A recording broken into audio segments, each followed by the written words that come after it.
Have you ever watched someone keep doing something year after year that nobody else thought was worth doing, and then one day the whole world came knocking?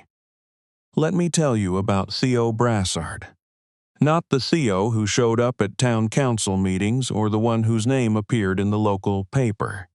The other one. The one who spent 30 years in a workshop behind his house on the edge of a gravel road outside of Lac-Saint-Jean, Quebec, fixing the kind of farm equipment that the dealers had long since stopped ordering parts for. He was 52 years old when everything changed. But to understand why it changed, you have to go back much further than that. Theo grew up on a dairy farm that his grandfather had built in the 1940s. Not a big operation, about 60 head of cattle, a few hundred acres of hay, and the kind of soil that rewards patience more than ambition. His father, Alcide Brassard, was the kind of man who never threw anything away. Not out of sentiment exactly. More out of a deep suspicion that the moment you let something go, you would need it again within the week. There were tractor parts stacked in the corner of every outbuilding. There were manuals dating back to the Massey Harris years, their pages soft with oil and age, stored in a cabinet in the kitchen that his mother had long given up protesting about. Theo learned to read on those manuals. That is not a figure of speech. His mother, Iran, would later tell people that before Theo could manage a picture book, he was sitting at the kitchen table, running his finger under the torque specifications for a 1954 combine. She didn't know whether to be proud or worried. She settled, eventually, for both. By the time Theo was 14, he was doing repairs that the local dealer's mechanic would call him in to help with. Not as a novelty, they genuinely needed him. There was a particular series of old cockshut cultivators that had been widely used in the region in the 60s and 70s, and which the dealer had absolutely no institutional knowledge of anymore. But Theo did.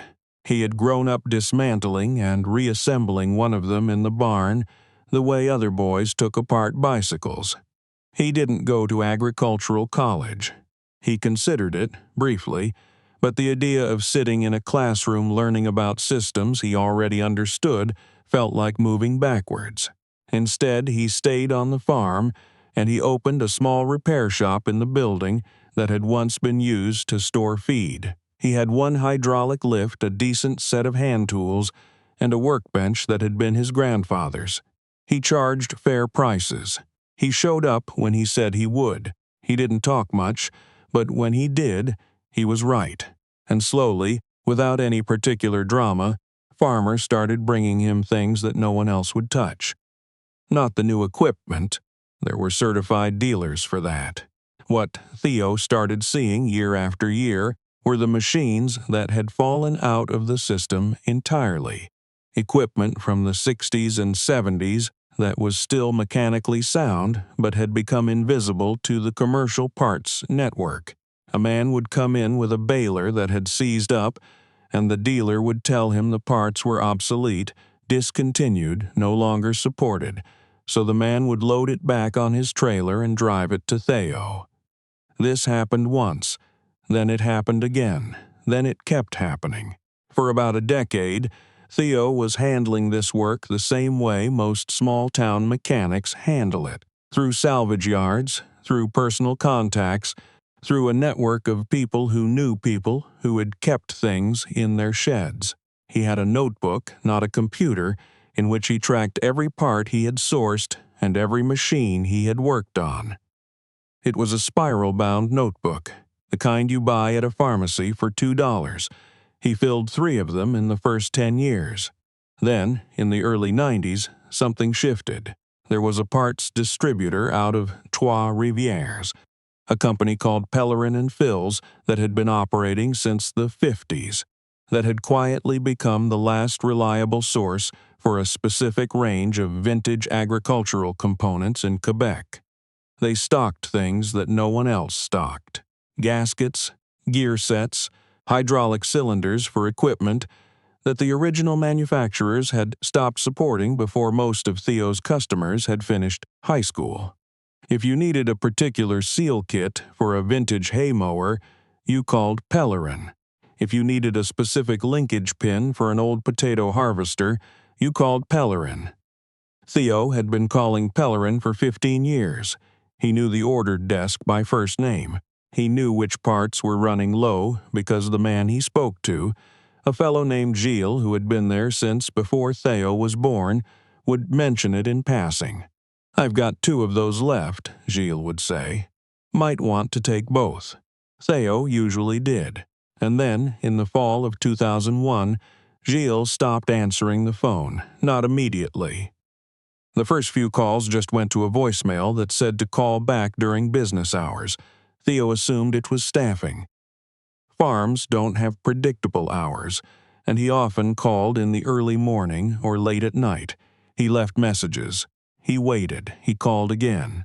When someone finally answered, it was not Gilles. It was a younger voice, a woman who identified herself as the office manager, and who told Theo, in a tone that was professional and entirely without ceremony, that Pellerin and Phil's was in the process of winding down operations. The owners had retired. The sons had not wanted to continue. The inventory would be liquidated at the end of the year. Theo sat with that information for a moment. Then he asked a question that surprised even himself. He asked how much for all of it. There was a pause on the line. The woman said she would have to check. It took 3 phone calls in 2 weeks, but by the middle of November, Theo was driving a rented flatbed truck to Trois-Rivières. He had called in a loan against the property, not a large one, but enough. He had not told his wife, Pauline, the exact number until the night before he left. She had been quiet for a long time after he told her. Then she had said, with a steadiness that he would think about for years afterward, "You've been right before." He loaded that truck for 2 days. What he brought back was not by any measure a fortune in materials.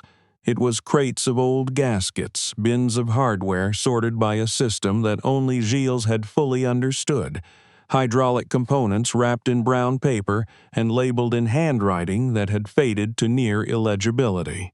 There were gear sets from manufacturers that no longer existed. There were seal kits for equipment that hadn't been in production since the Trudeau years.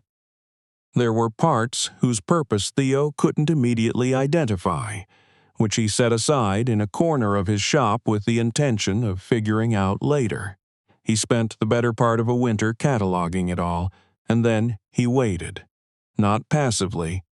He kept taking in repairs, kept working through his existing backlog. But he understood something that the people around him hadn't quite grasped yet. The parts he had just bought were not the solution to a problem. They were a bridge. A bridge that would last, with careful management, maybe another 10 or 15 years. And then it would run out. So Theo started doing something he had never done before. He started making parts. This was not as dramatic as it sounds, and not as simple either. He had always done basic fabrication, cutting, welding, custom brackets. That was standard. What he was attempting now was different. He was looking at components that had been manufactured industrially, in volumes of thousands, with tolerances and material specifications that had been refined over decades, and he was figuring out how to reproduce them one at a time. He started with the simpler pieces: bushings, spacers, components where the geometry was straightforward and the material requirements were well understood. He upgraded his lathe.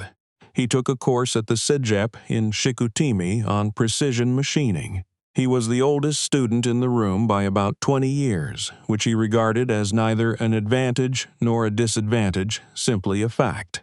Then he moved to harder problems. Seal kits were a particular challenge. The original materials had been formulated for specific temperature ranges and chemical exposures, and substituting the wrong rubber compound could mean a seal that failed after 1 season instead of lasting a decade. Theo spent months corresponding with a materials supplier in Ontario, sending samples back and forth, testing compounds against the actual conditions the parts would face. It was slow, careful work. It was the opposite of everything the modern agricultural supply industry had become. It was also the only way to do it right. His customers noticed, gradually, that something had changed. The farmers who came to Theo with the old equipment, the ones who had been told repeatedly that their machines were beyond economical repair, started getting a different answer. Not a hopeful answer, not a vague "we'll see what we can do" answer. A specific answer, a price and a timeline. Word moved the way word moves in rural Quebec. Not quickly, not through any particular channel, but thoroughly. A farmer in Saint Félicien told a cousin in Dolbeau.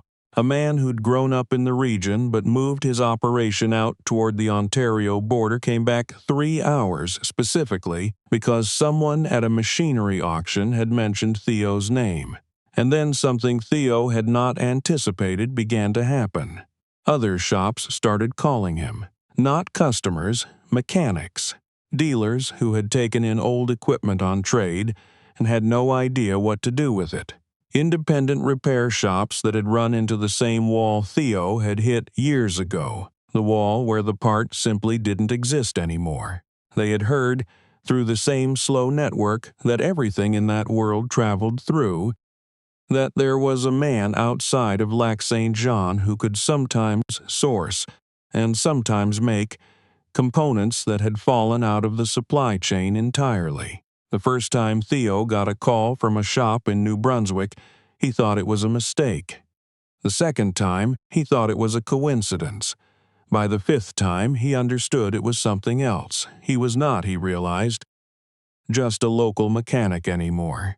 He had become, without intending to, a specialist in a category of knowledge that had been allowed to disappear from the commercial sector. The big distributors had let it go because the volumes weren't there. The manufacturers had discontinued support because the margins weren't there. And the mechanics who had held that knowledge in their heads had retired or died, and no one had written it down. But Theo had written it down. 3 spiral notebooks in the first decade, and then more after that. Parts numbers cross-referenced against the machines they fit. Notes on which substitutions worked and which didn't. Observations about failure patterns that you only understood if you had seen the same machine fail in the same way a dozen times over 30 years. That knowledge had no price attached to it because nobody had thought to price it. It had simply accumulated the way things accumulate when you stay in one place and pay attention. His daughter, Valérie, had come back to the region a few years earlier. She had studied computer science in Montreal and had spent her 20s working in the city, but she had come home when her own children were born, the way people sometimes do when the city starts to feel less like freedom and more like distance. She had started helping Theo with the administrative side of things, billing, scheduling, correspondence. She had also, very quietly, started digitizing the notebooks. This was not Theo's idea. He had resisted it at first, the way he resisted most changes that felt unnecessary. The notebooks worked. He could find what he needed in them. Why move everything into a computer?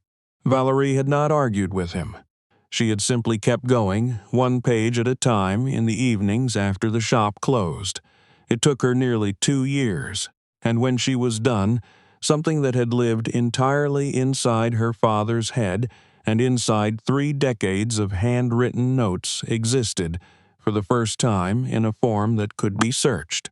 Theo didn't fully understand the implications of this until the afternoon a mechanic from Prince Edward Island called, asking about a specific hydraulic cylinder for a piece of equipment that hadn't been manufactured since 1978.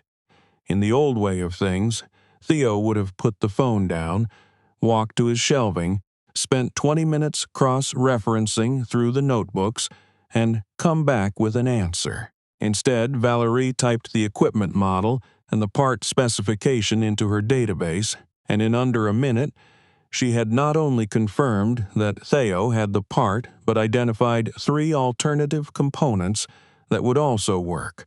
along with notes on which substitution had held up best in practice.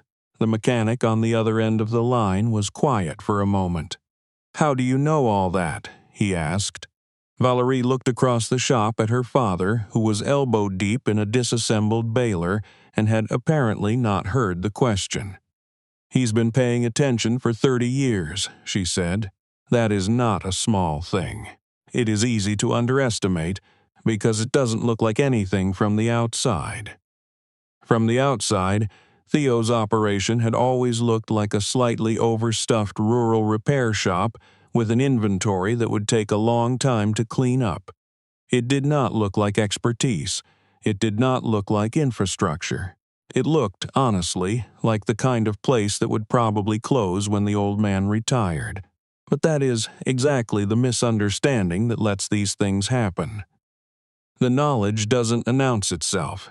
It doesn't have a logo or a website or a certified training program.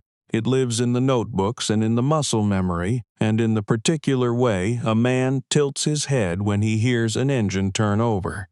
Just slightly wrong, just enough.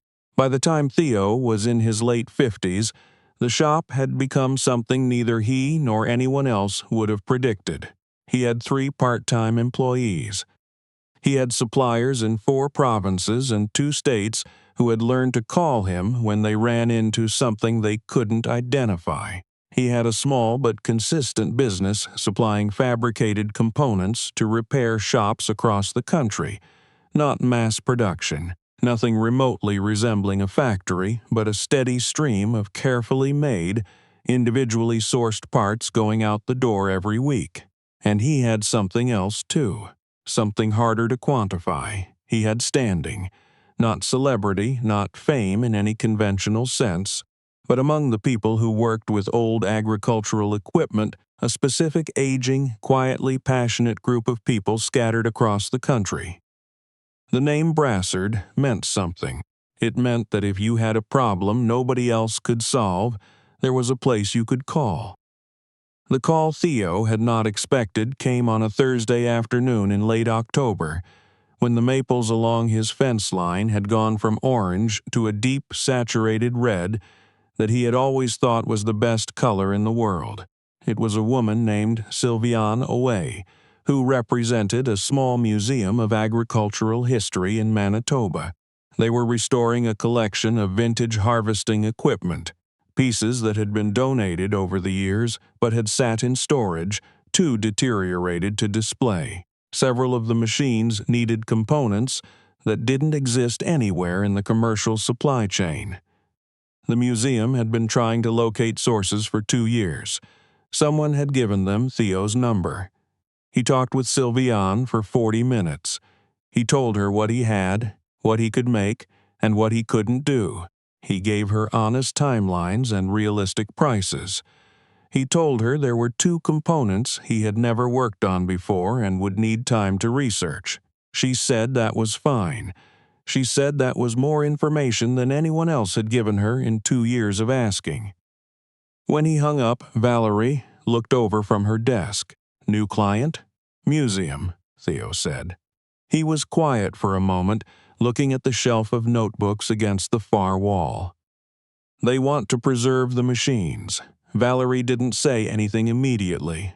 Then she said, "That's what you've been doing." He thought about that for the rest of the afternoon. He thought about his father's habit of keeping everything, and about the cabinet in the kitchen where the manuals had lived, and about Gilles at Pellerin and Phil's, who had once said in passing, "I've got 2 of those left. Might want to take both." And he thought about the fact that when Pellerin had closed, the general assumption had been that the closure represented an ending, a door shutting on a particular kind of knowledge and a particular kind of work. But it had not been an ending. It had been a transfer. The knowledge had moved, the way knowledge moves when the institutions that held it can no longer carry the weight. Quietly, without announcement, into the hands of the person who had been paying the closest attention. Theo went back to the baler he had been working on. The light through the shop windows was going amber. Outside, The maples were still red against a sky that had turned the color of cold water.